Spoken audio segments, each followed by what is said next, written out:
Amém. Glória a Deus. Uhul. Amados, mesmo assentados, vamos abrir a palavra de Deus em Mateus, capítulo 5, e nós leremos dos versos 1 ao 12. Mateus 5, do 1 ao 12.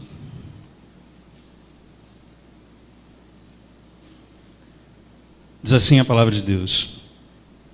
E Jesus, vendo a multidão, subiu a um monte, e assentando-se, aproximaram-se dele os seus discípulos.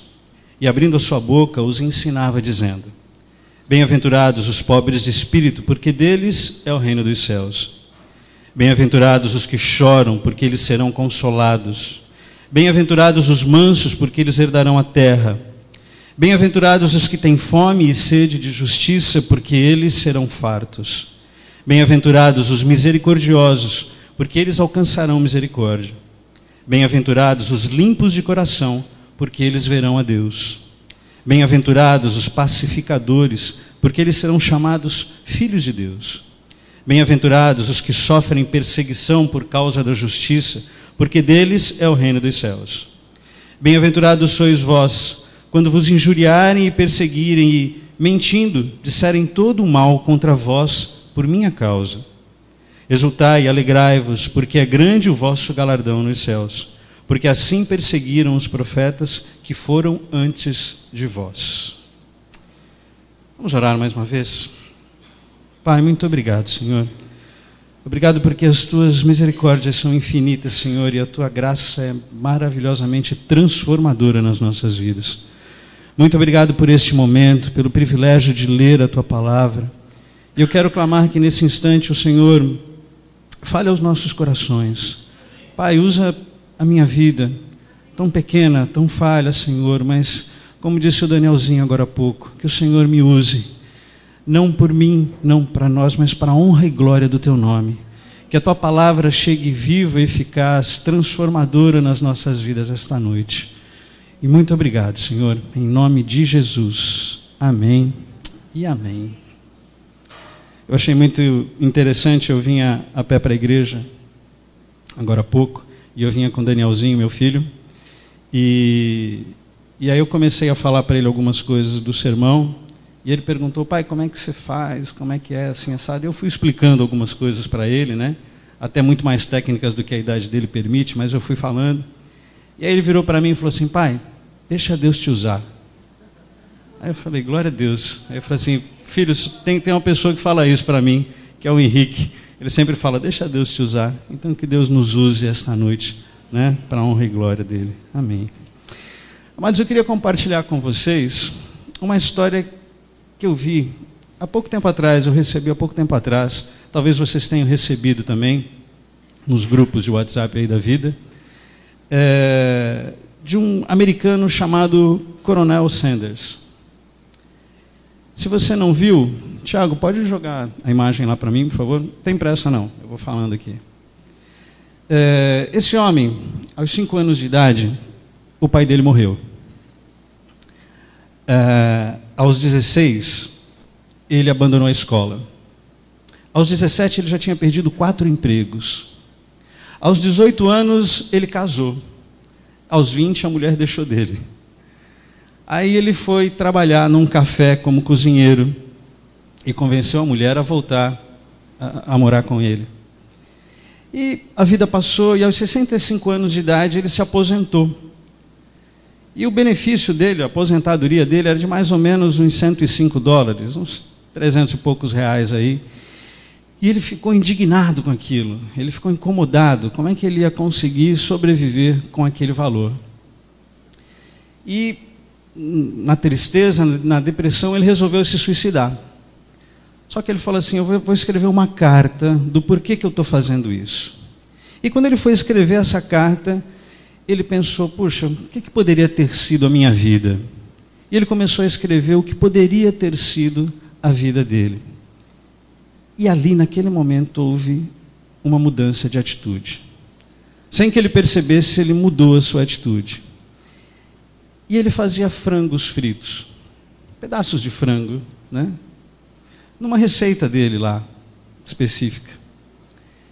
Esse homem, aos 65 anos de idade, pegou $87 emprestados, fritou os frangos dele lá e saiu pelas estradas dos Estados Unidos.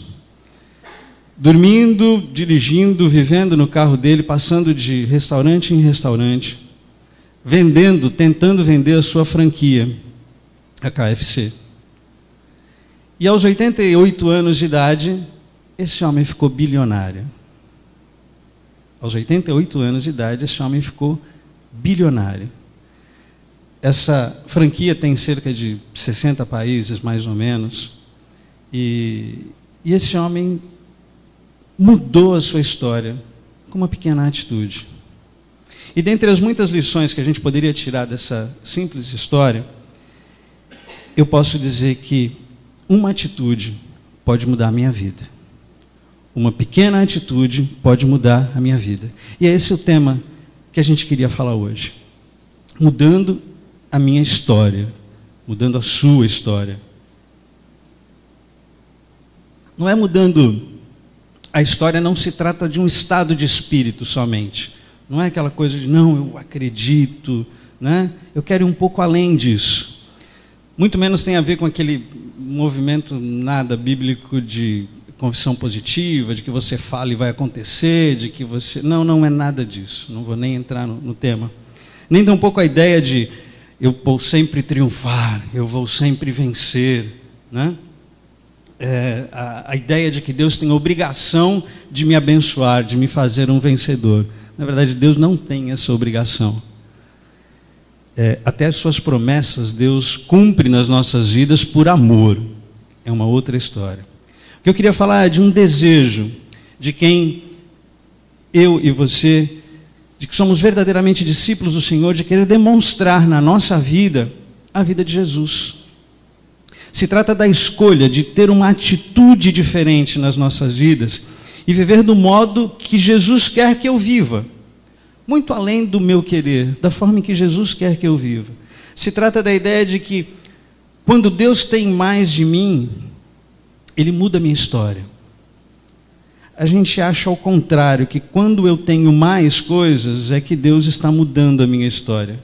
Quando eu estou à frente, quando eu estou vencendo, quando eu estou conseguindo coisas, aí, poxa, Deus está mudando a minha história. Não, Deus muda a história quando Ele tem mais de mim. Quando eu me esvazio mais de mim mesmo e me encho do Espírito Santo. Aí tem uma transformação. Aí há uma mudança de vida. Aí sim Deus muda a minha história. Se trata de ter ousadia, de ter coragem para a gente sair da nossa zona de conforto, sair do nosso, assim tá bom, deixa que assim tá funcionando? Então deixa, mexer nisso para quê? Né? Não, se trata de uma mudança de atitude. Se trata da ideia de fazer o novo e fazer o melhor e fazer com excelência para o nosso Deus. E aí sim, Ele muda a nossa história. E uma atitude pode mudar a minha história, uma atitude pode mudar a sua história, uma atitude pode mudar a nossa história, a história da nossa igreja, a história de como somos. E a minha história, eu quero que ela tenha um final feliz. Eu quero que a minha história tenha um final feliz. Eu tenho certeza que você quer que a sua história também tenha um final feliz. E para que essa história tenha um final feliz, eu não preciso nem ficar bilionário, né? Como ficou o Coronel Sanders. Mas se Deus quiser que eu fique, que seja antes dos 88 anos, né? Pelo menos para aproveitar um pouquinho mais, mas se for, tudo bem, está valendo, né? Mas a minha atitude pode mudar a minha história. E o Senhor Jesus nos ensina, nesse tão conhecido Sermão do Monte aqui, algumas atitudes que eu preciso tomar para mudar a minha história e para que a minha história seja feliz. Fazendo uma visão geral desse momento aqui da Bíblia, o Sermão do Monte, ele é o primeiro de 5 grandes porções dos ensinos de Jesus encontrado aqui em Mateus. E ele apresenta passos éticos do reino de Deus. Nós vemos aqui, começamos com o Sermão do Monte, depois no capítulo 10 nós temos a instrução de Jesus aos 12 apóstolos, temos as parábolas do reino, a vida em comunidade, e depois Jesus fala do seu julgamento escatológico lá do final dos tempos. Provavelmente esse sermão ele não foi pregado de uma vez só. Jesus ia ali falando, e ele dirigiu esse sermão primeiramente aos seus discípulos. Óbvio que quem estava do lado, quem estava perto, estava absorvendo isso. Mas ele dirigiu essas palavras primeiramente aos seus discípulos. E a nós hoje, obviamente, né? E fala tanto de motivos interiores quanto da nossa conduta exterior, quanto a nossa conduta do dia a dia, a nossa forma de fazer as coisas, atitudes que nós devemos tomar em cada situação. É uma descrição de como eu e de como você devemos viver. E isso é uma mudança de atitude. E esse sermão começa com uma série de exclamações com respeito à felicidade que as pessoas vão adquirindo quando elas se colocam sobre o governo de Deus. A partir do momento que eu me coloco sobre o governo de Deus, sobre a orientação do Senhor, eu começo a ser bem-aventurado, eu começo a ser feliz. E o verdadeiro discípulo demonstra essas atitudes na sua vida. O que é bem-aventurado? Bem-aventurado é feliz, é ser feliz. Vem da palavra grega makarios, ou plenamente satisfeito. Assim, bem-aventurado descreve uma pessoa, um homem, um discípulo cuja alegria está na própria pessoa, está na própria vida com Deus. Inclui um bem-estar espiritual, tendo a aprovação de Deus em todas as coisas. Com isso, você vai ter o final da sua história muito feliz. E essa é a resposta para o tema que falamos, né? Mudando a minha história. Como eu posso mudar a minha história? Tendo atitudes que estejam abaixo da vontade de Deus. E Jesus fala aqui nesse sermão que atitudes são essas que eu preciso tomar no meu dia a dia, na minha vida, na minha mudança, para que Ele sim mude a minha vida, para que Ele sim mude a minha história. Então, você pode me dizer, puxa vida, Sandro, se eu fizer todas essas coisas, eu serei um discípulo sempre feliz? Se eu fizer todas essas coisas, eu serei um discípulo sempre feliz? Sim, você será. Mas, então só terei coisas boas na minha vida? Não, você não terá. Mas você será feliz, independente das coisas que estiverem acontecendo na sua vida. Porque você saberá estar no centro da vontade de Deus. Isso é o que faz a diferença. Essa que é a mudança real que Deus quer fazer em nós. A mudança que Deus quer fazer em mim e em você, ela vem de dentro para fora. Os nossos olhos querem ver diariamente a nossa mudança de fora para dentro. Eu quero um emprego novo. Alguns precisam, eu preciso, né? Mas eu quero um emprego novo, eu quero um carro zero, eu quero não sei o quê, eu quero, e aí Deus vai me abençoando. Não, não é por aí. Deus não nos enxerga dessa forma. Ele nos dá tudo isso muitas vezes ou não. Ele pode nos dar, isso é bênção, glória a Deus por isso. Mas a mudança que Ele quer, ela sai de dentro para fora. E vai fazer com que eu tenha e com que eu seja feliz, independente de qualquer situação.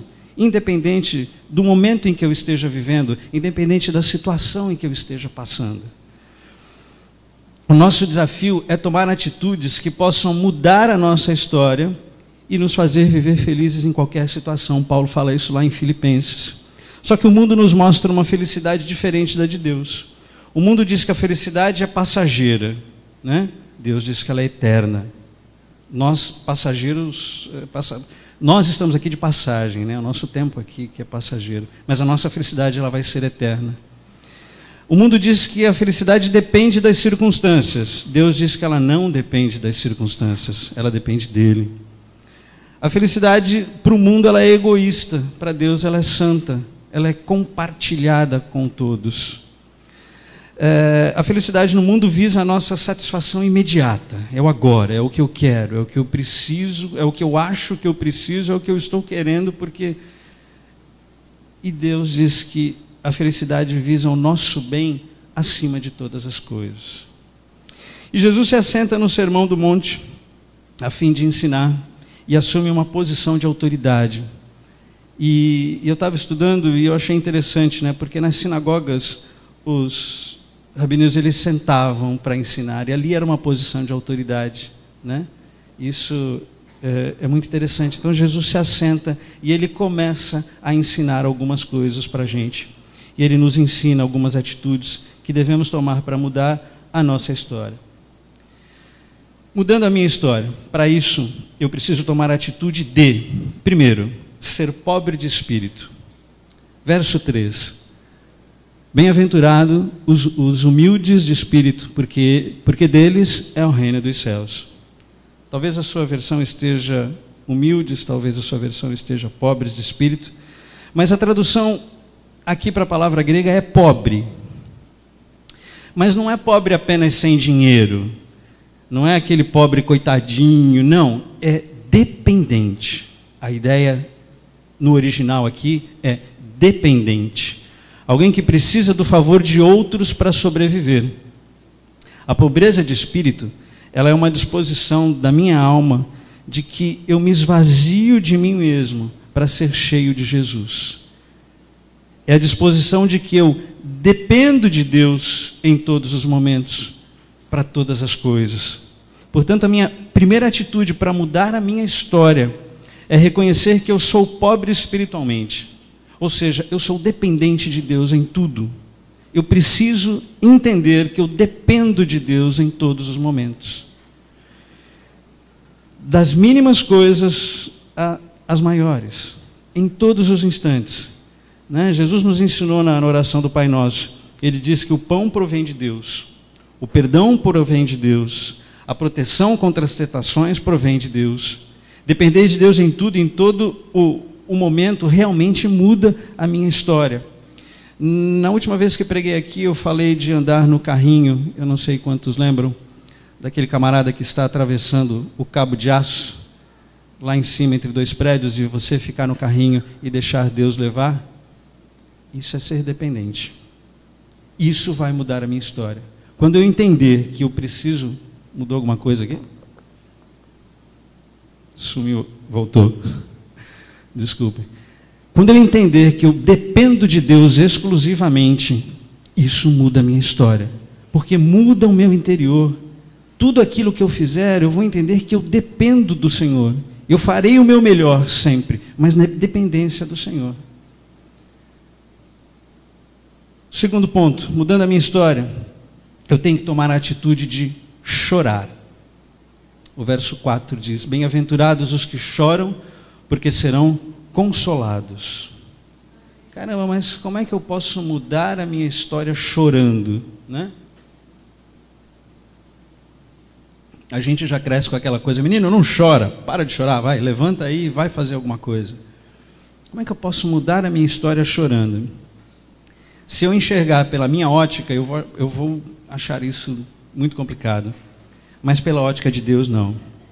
Esse choro não tem nada a ver com melancolia, com tristeza, mas aqui é uma atitude que reflete arrependimento do coração. Que reflete o meu arrependimento das coisas que eu tenho feito, que são contrárias à vontade de Deus. É um arrependimento que me faz buscar além do senso comum, daquilo que eu estou acostumado a escutar que é certo ou que é errado, né? Às vezes a gente faz algumas coisas, fala algumas coisas, que a gente nem entende muito bem o porquê está falando, mas o senso comum diz que aquilo é o certo. E aí eu estou errando porque o apóstolo fala: filhinhos, vocês erram porque não conhecem a palavra do Senhor. E às vezes a gente erra, né? É aquela história do leite com manga. Vocês já ouviram isso? A gente não pode tomar leite com manga que morre, né? Minha avó falava: não toma leite com manga não que você morre, né? Isso vem lá da época dos escravos, que a manga eles tinham à vontade, mas o leite eles tomavam dos seus senhores, patrões. Então eles colocaram essa ideia, para que os escravos não roubassem o leite, eles colocaram isso: se você tomar leite e comer manga, você morre. Eles comiam manga o tempo inteiro, então não tomavam leite para não morrer. E isso veio até hoje. Isso é o senso comum, né? A gente acredita que isso é uma verdade absoluta, e na verdade não é, né? Alguém já tomou vitamina de manga aí com outras coisas? Não morreu, né? Mas é um arrependimento que nos faz buscar além desse senso comum. É lamentar por causa dos meus pecados e dos pecados dos meus irmãos, dos pecados da minha casa, da minha família. É uma empatia pelas aflições dos outros. É chorar porque eu não consigo agradar a Deus como Ele merece. É chorar porque eu estou sempre caindo naquele mesmo pecado, que eu digo que eu vou conseguir, e eu caio de novo. É chorar por causa das consequências dos meus pecados. O discípulo que chora por esses motivos, ele será consolado. E aí, Deus muda a minha história. Você tem chorado? Você tem enxergado aonde você erra? Às vezes eu me pergunto se eu tenho chorado tanto quanto eu deveria chorar. Se eu tenho enxergado o tanto quanto eu deveria estar enxergando. Mas eu preciso mudar essa atitude. Eu preciso mudar isso na minha vida. Então eu preciso, primeiramente, ser pobre de espírito. Eu preciso chorar. E para mudar a minha história, eu preciso tomar a atitude de ser manso. Ser manso. O verso 5 diz: bem-aventurados os mansos, porque herdarão a terra. Jesus desempenhou o seu ministério aqui na terra como alguém que viveu assim de forma sacrificial, muito humilde para Deus e para o mundo, para nós, né?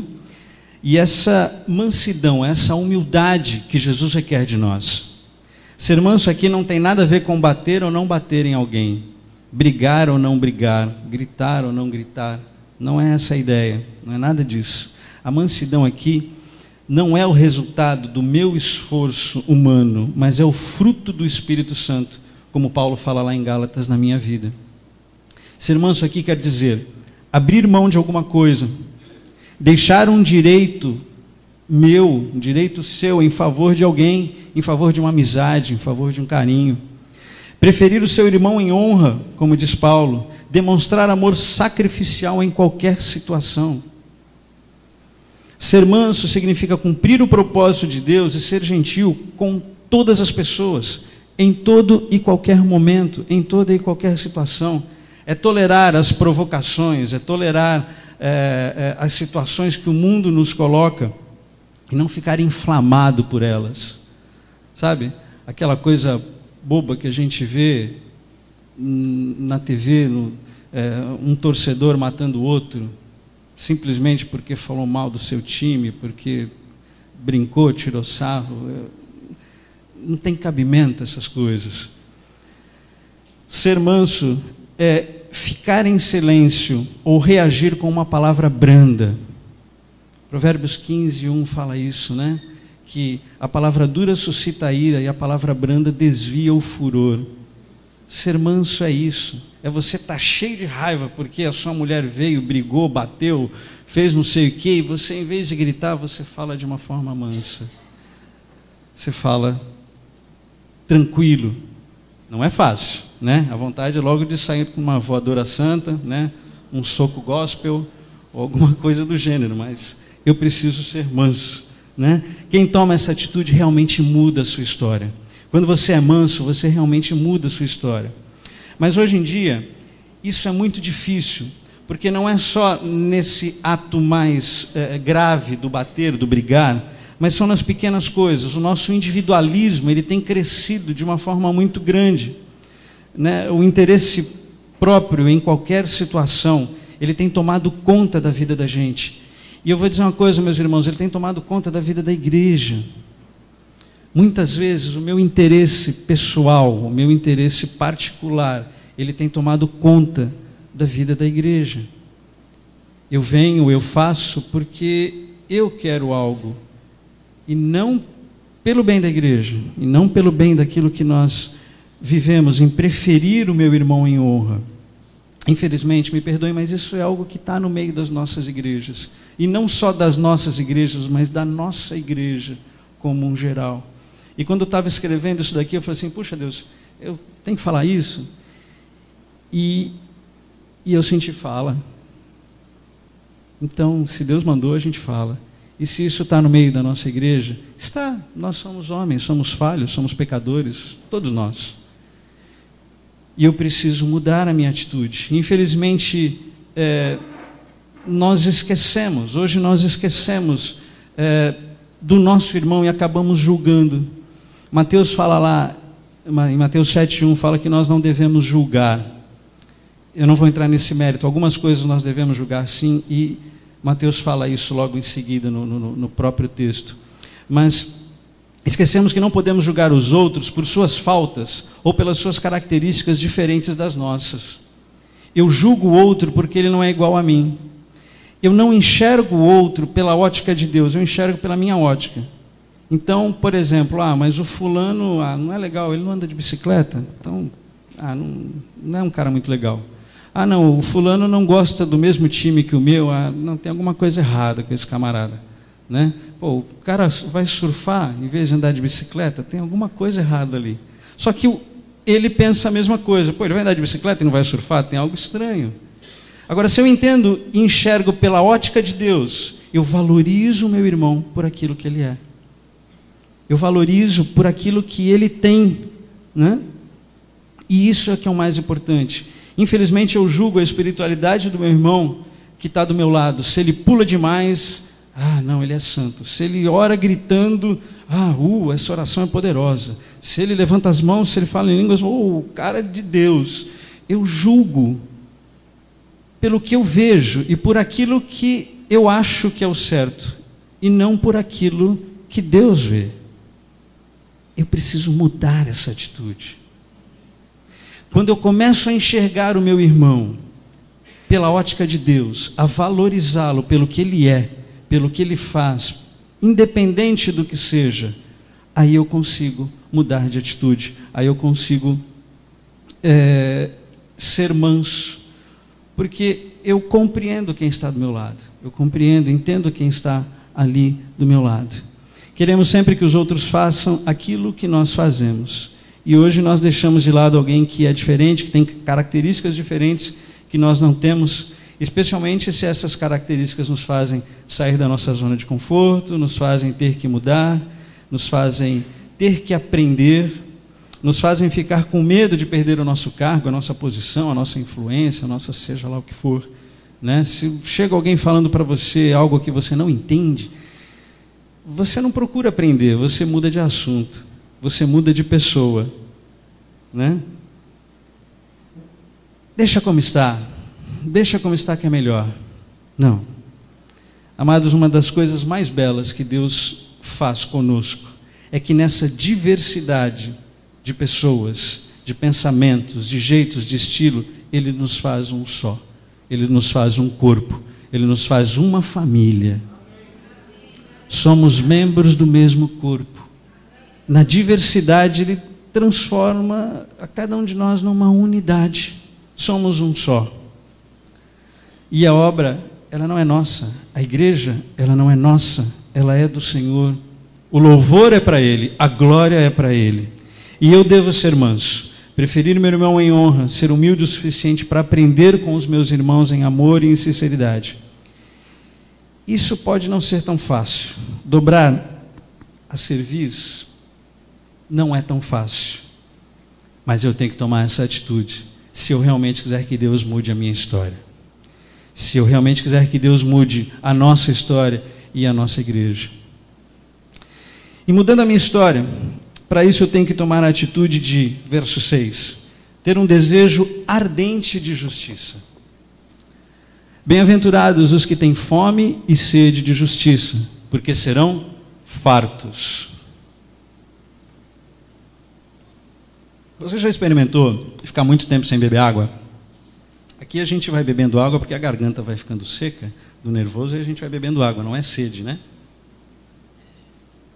Mas você já experimentou ficar muito tempo sem beber água, sem comer?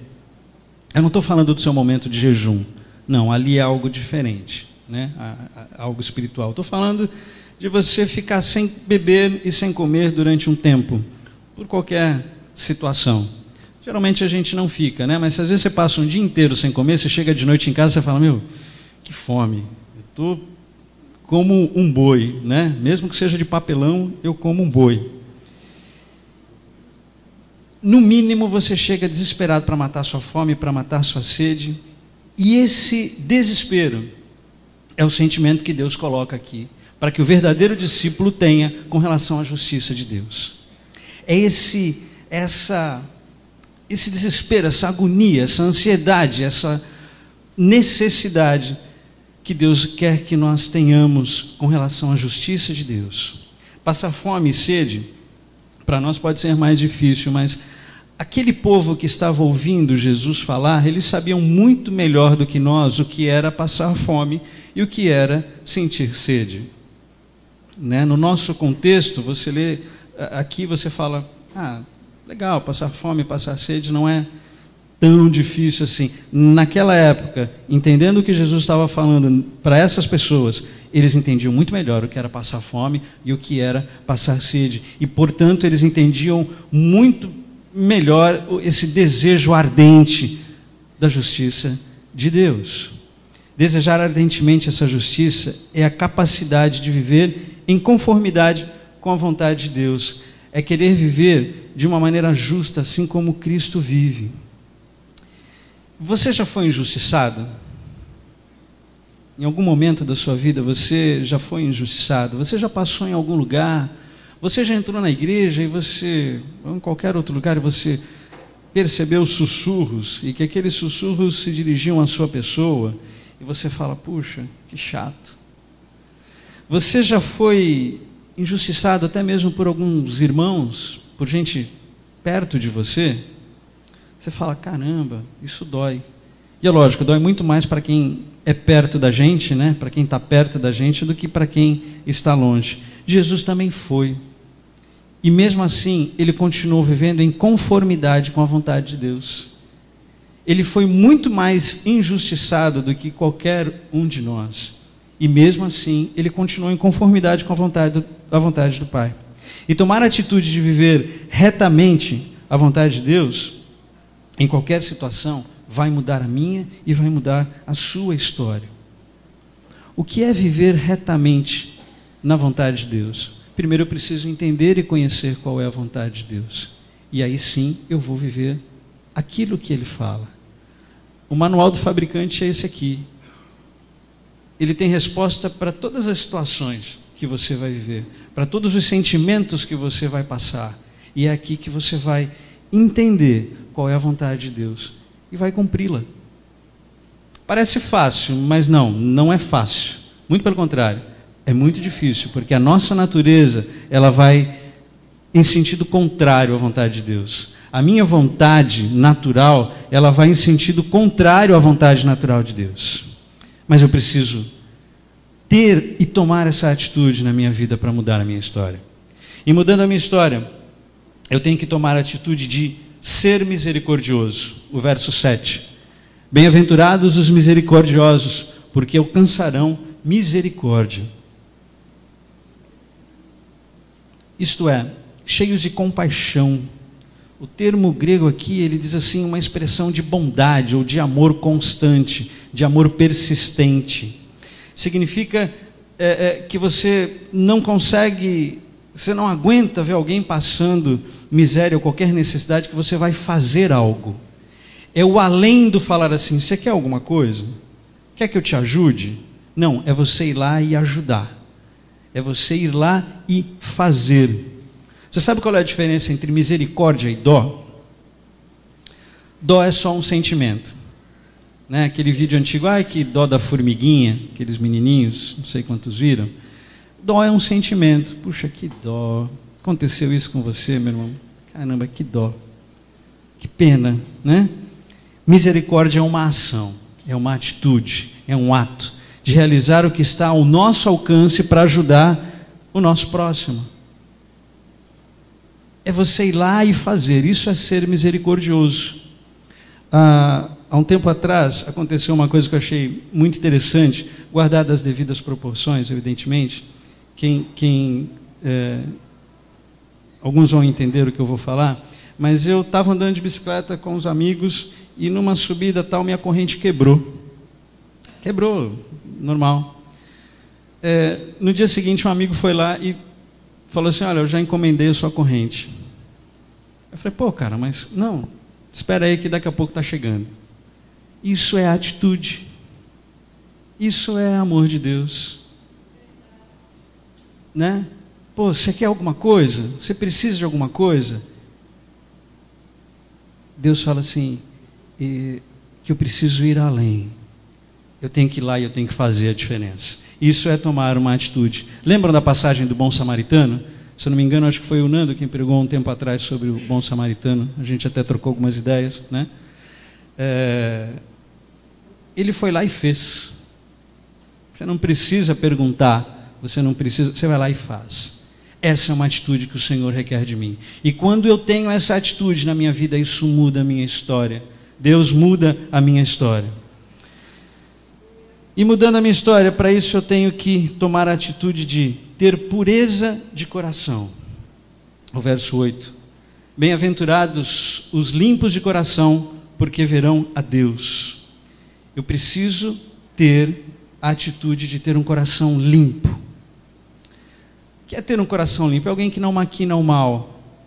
É alguém que não busca o seu próprio interesse passando por cima das pessoas, passando por cima das situações. É alguém que vê o outro e vai fazer o bem para o outro, independente de se vai vir algum retorno ou não. É o que a gente costuma falar no Aliança, né? A diferença entre aliança e contrato. Mas se vocês quiserem saber, vocês vão fazer a aliança lá com a gente. Não vou contar aqui não. Mas qual é a ideia? É você fazer independente do outro fazer para você. Eu vou fazer porque eu vou fazer. Se eu receber algo em troca, beleza. Se eu não receber, tudo bem, eu não estava contando mesmo com isso. Né? Essa atitude ela está muito ligada à segunda, pois somente quem chora pelos seus pecados esvazia o seu coração deles para poder ser puro. Quando eu entendo a vontade de Deus para a minha vida, eu esvazio o meu coração para me encher do Senhor, e aí eu começo a deixar o meu coração cada vez mais puro.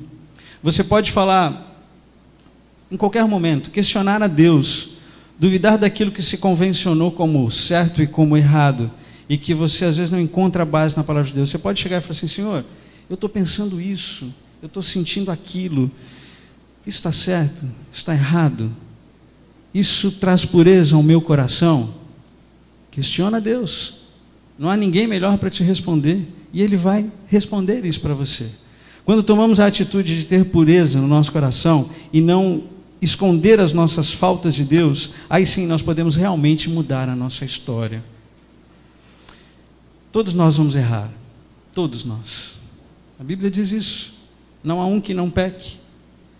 A diferença é eu entender, reconhecer o meu pecado, querer melhorar a mim mesmo, e isso em comunhão com Deus. Senhor, eu estou fazendo isso, eu não consigo, me ajuda, né?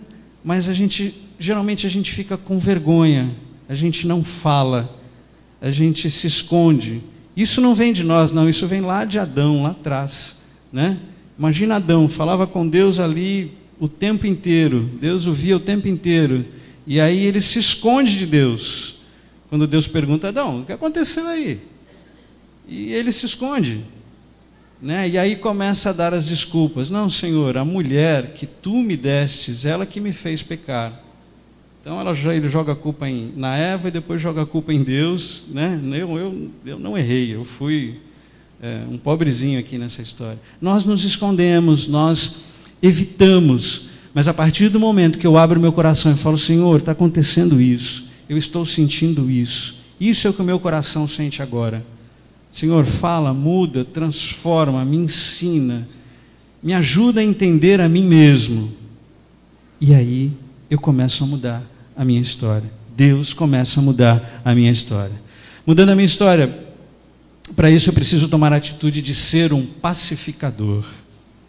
Ser um pacificador. O verso 9 diz, bem-aventurados os pacificadores, porque serão chamados filhos de Deus. Quem toma a atitude de promover a paz e não a discórdia, ele muda a história. Muda a sua história e a história de quem está do lado. A presença de um pacificador, ele traz tranquilidade ao ambiente. Você já viu? Às vezes você está no meio de uma reunião, aí tem todo mundo falando, aí chega alguém e fala assim, não, gente, espera aí, vamos pensar. Isso é ser um pacificador. O pacificador nunca diz assim, você vai deixar desse jeito? Pô, você viu o que o cara falou de você? Você vai deixar isso mesmo? Você tem certeza? Pô, cara, olha, eu não queria te falar nada, mas o fulano, ele falou isso, isso, isso, isso. Eu acho que está errado, você devia tomar uma atitude. Né? Às vezes a gente fala isso, não fala não? Ou será que só eu que peco dessa forma? Às vezes a gente fica indignado com o que o outro fala, com o que o outro fez, e você fala, pô, cara, olha, eu não queria te falar nada, mas fulano falou isso, isso, isso, isso, isso, e o negócio é feio. Um pacificador, ele não faz isso. Ele nunca incentiva uma briga. Um pacificador, ele é um bombeiro e não um incendiário. E como discípulos, ele tem prazer em fazer amizades e mantê-las. E tomar essa atitude vai mudar a minha história. Ser um pacificador vai mudar a minha história, a história de quem está do meu lado, a história da minha igreja. E quem, esteja você aonde estiver, por mais agitado que você seja, e cada um de nós tem um jeito diferente, né? Eu sou um cara mais devagar, digamos assim. Tem gente que é mais rápida, mais ágil, e às vezes você toma isso e acaba incentivando situações que não são pacificadoras. Mas a partir do momento em que você se torna um pacificador, as pessoas veem Deus na sua vida. E eles falam, e as pessoas vêm e falam, isso é algo diferente. E aí a oportunidade de você dizer, não, não é por mim, mas é o Senhor. E mudando a minha história, para isso eu tenho que tomar a atitude de manter a minha fé. Do verso 10 ao verso 12, bem-aventurados os perseguidos por causa da justiça, porque deles é o reino dos céus. Bem-aventurados sois quando por minha causa vos injuriarem e vos perseguirem, e mentindo disserem todo mal contra vós. Regozijai-vos e exultai, porque é grande o vosso galardão nos céus, pois assim perseguiram os profetas que viveram antes de vós. Manter a minha fé a qualquer custo e em qualquer situação. Isso não é tão fácil. É bonito, a gente se enche de, eu vou manter a minha fé, eu vou resistir, mas não é tão fácil. A gente muitas vezes se vende e troca os valores eternos por coisas muito miúdas, por coisas muito pequenas. Nós trocamos aquilo que é imensurável por coisas que são prazeres momentâneos. Nós deixamos o que é princípio é algo inegociável, e os princípios de Deus são inegociáveis, mas algumas vezes nós trocamos isso. A presença de um discípulo verdadeiro do Senhor, ele incomoda o mundo. A presença de Deus na sua vida incomoda o mundo. Por isso nós somos perseguidos quando mantemos a nossa fé e quando temos a nossa vida nos padrões de Deus. A gente vê isso na família, a gente vê isso no trabalho, a gente vê isso na vizinhança, a gente vê isso na igreja. Eu não vou contar a situação, vou contar o milagre, mas não vou contar o santo. Eu vivi isso esses dias na minha casa, na minha família, com parentes. Como é difícil você manter princípios eternos, porque o mundo não enxerga dessa forma. Como você não vai fazer assim? Mas por quê? Todo mundo faz, Todo mundo, por que você não vai fazer, cara? Imagina. Não, é pouca coisa, isso ninguém vê. Todo mundo está fazendo, ninguém vai nem ligar que você está fazendo isso. Ninguém vai nem se preocupar. E aí você fica tentado a dizer, puxa, é mesmo, Acho que ninguém vai ver. Aí você fala, não, são princípios eternos, valores imensuráveis. Eu não posso medir, eu não posso compreender o tamanho dos princípios de Deus para a minha vida. E eu tenho que tomar a atitude de manter a minha fé a qualquer custo, mesmo se eu for perseguido por isso. E se eu for perseguido por isso, será sinal de que eu estou no centro da vontade de Deus. É aquela velha história, se está tudo muito bem, se está todo mundo confortável com você, cara, tem alguma coisa que não está certa. Se você não está incomodando o mundo aonde você está, alguma coisa não está batendo. Se ninguém olha para você e fala, tem algo diferente aí nessa pessoa que não está casando muito bem aqui, algo está errado. Se você não está incomodando o mundo, algo está errado. E se você incomoda, e se você for perseguido, significa que você está no centro da vontade de Deus, e isso realmente vai mudar a minha história, isso realmente vai mudar a sua história. A minha atitude, para a gente terminar, ela pode mudar a minha história, a sua atitude pode mudar a sua história, a nossa atitude pode mudar a história da nossa igreja, pode mudar a história das nossas famílias, dos nossos amigos. Eu preciso mudar de atitude. O discípulo verdadeiro sabe que tudo vem de Deus, tudo provém do Senhor. Quem faz é o Senhor, Ele utiliza tudo isso para o progresso do reino de Deus. E nos cabe pedir a Deus para entender a vontade dEle e para nos ajudar a tomarmos atitudes que realmente irão mudar a nossa história. Nós vimos algumas aqui, e eu preciso tomar essas atitudes. Quando? Agora. Eu preciso começar isso ontem. Eu preciso começar isso já. A nossa história, a mudança da minha história, ela está no poder, não no poder de transformar o mundo, mas de vencer o mundo pelo poder transformador de Deus na minha vida. Mudar a minha história não está no poder de transformar o mundo ao meu redor, mas de vencer o mundo pelo poder transformador de Deus na minha vida.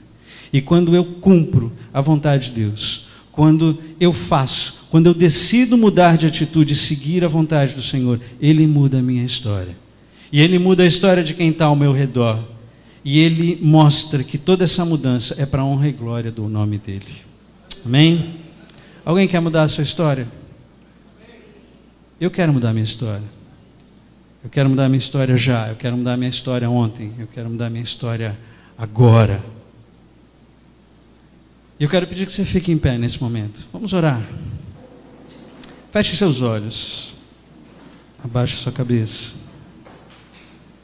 Talvez você tenha entrado aqui esta noite e nunca tenha ouvido falar desse Jesus. Se tem alguém aqui esta noite que quer mudar a sua história, que entendeu ou que entende que o Senhor quer falar algo para você, que você está sentindo esse incômodo aí no seu coração, sem entender muito bem o que é, levante sua mão. Amém. Glória a Deus. Se você quer aceitar a Jesus como Senhor e Salvador da sua vida, e para que Ele mude a sua história, levante sua mão. Eu não vou pedir para você vir aqui à frente, não, mas levante a sua mão. Amém, amém. Gilmar, fica com esse senhor aqui, por favor, querido. Vamos orar. Abaixe a sua cabeça, feche seus olhos. Vou pedir que o Senhor repita comigo. Pai, muito obrigado, porque esta noite o Senhor falou ao meu coração. E Pai, eu não entendo, eu posso não entender, mas eu quero que o Senhor mude a minha vida, que o Senhor transforme a minha vida. E nesse momento, eu aceito ao Senhor como meu único e suficiente Senhor e Salvador da minha vida. E eu quero clamar que o Senhor haja na minha vida nesse instante e me mostre o Teu amor para a honra e glória do Teu nome. Senhor, abençoa, Pai. Abençoa a vida desse homem. Senhor, a festa no céu e a transformação, Senhor, nesta vida e a transformação nas nossas vidas, pois vemos o Teu amor, Jesus. Oh, Senhor, isso é tão grande. E eu quero clamar que nesta noite, ó Pai, o Senhor toque os nossos corações, aqueça, Pai, os nossos corações e nos ajude a nos transformarmos a cada momento. Senhor, que a começar em mim, a começar em nós, possamos ter atitudes que nos ajudam a entender a Tua vontade para as nossas vidas, nos ajudam a entender o Teu amor para quem está ao nosso redor e nos ajudam a transformar o mundo. Senhor, o Senhor não precisa de nós, mas o Senhor nos usa para transformar o mundo, para levar do Teu amor, Senhor, aqueles que não Te conhecem. E eu clamo, Senhor, em nome de Jesus, nos ajuda a transformar o nosso pensar, o nosso querer, o nosso agir, Senhor, para que a cada instante sintamos a Tua vontade, sintamos o Teu amor, sintamos a Tua transformação nas nossas vidas e muda a nossa história. Pai, muda a nossa história de dentro para fora. Senhor, quebra as barreiras dos nossos corações. Senhor, que possamos derramar perdão para aqueles que precisam, Senhor. Quebra a dureza do nosso coração, retira todo o ódio, toda a mágoa, toda a tristeza, toda a insegurança, todo o temor com o dia de amanhã, Jesus. Que haja em nossos corações a confiança e a certeza plena de que o Senhor está cuidando de nós. Pai, em nome de Jesus, Senhor, eu clamo que o Senhor transforme as nossas vidas. Pai, nos dê atitudes que a cada dia demonstrem do Teu amor aqueles que olharem para cada um de nós. Perdoa porque nós erramos, me perdoa, Senhor, porque eu erro, Senhor, e nos ajuda e me ajuda, Senhor, a nos transformarmos a cada momento, para que possamos demonstrar da Tua glória, para que o Teu Santo Espírito haja em nós e através de nós. E com isso o Senhor transforme a nossa história, transforme a história da Tua igreja, transforme a história do mundo, Senhor, para que o Teu nome seja cada vez mais reconhecido, glorificado e honrado. Muito obrigado, Senhor. Muito obrigado porque nós temos essa certeza, podemos ter essa certeza, que apesar de nós, apesar da nossa pequenez, apesar das nossas falhas, o Senhor nos ama com um amor que nos transforma a cada dia. Muito obrigado, Senhor. Nos abençoa em nome de Jesus. Amém e amém, Jesus. Amém. Glória a Deus.